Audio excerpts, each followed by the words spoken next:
Pilate took Jesus and had him flogged. Soldiers twisted a crown of thorns and placed it on his head.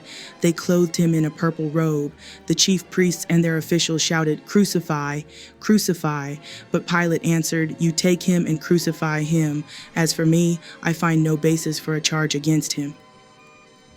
The Jewish leaders insisted that they have a law, and according to that law, he must die, because he claimed to be the Son of God. When Pilate heard this, he went back inside the palace and asked Jesus where he came from. Jesus answered, "You would have no power over me if it were not given to you from above. Therefore, the one who handed me over to you is guilty of a greater sin." Pilate tried to set Jesus free, but the Jewish leaders kept shouting, "If you let this man go, you are no friend of Caesar.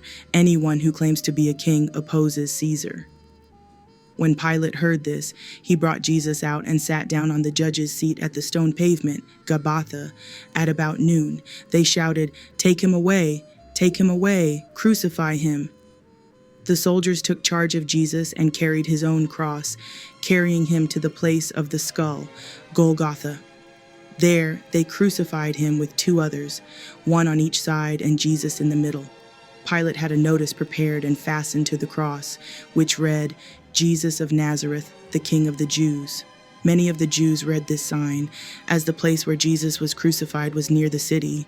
The chief priests of the Jews protested to Pilate, "Do not write the King of the Jews, but that this man claimed to be King of the Jews." Pilate answered, "What I have written, I have written." When the soldiers crucified Jesus, they divided his clothes into 4 shares, one for each, with the undergarment remaining. They decided by lot who would get it, so that the scripture might be fulfilled. Near the cross of Jesus stood his mother's sister, Mary, the wife of Clopas, and Mary Magdalene. When Jesus saw his mother there, he said, "Woman, here is your son." And to the disciple whom he loved standing nearby, he said, "Here is your mother."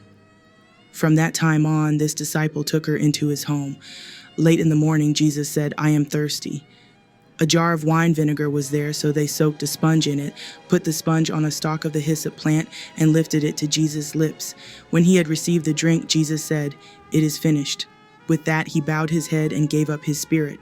On the day of preparation, the Jewish leaders asked Pilate to have the legs broken and the bodies taken down. They broke the legs of the first man who had been crucified with Jesus, and then those of the other.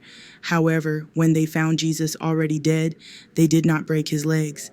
Instead, one of the soldiers pierced Jesus' side with a spear, bringing a sudden flow of blood and water. This testimony is true, as he knows that he tells the truth and testifies so that others may believe. In the end, Jesus was laid in a new tomb in the Garden of Preparation, as it was the Jewish day of preparation.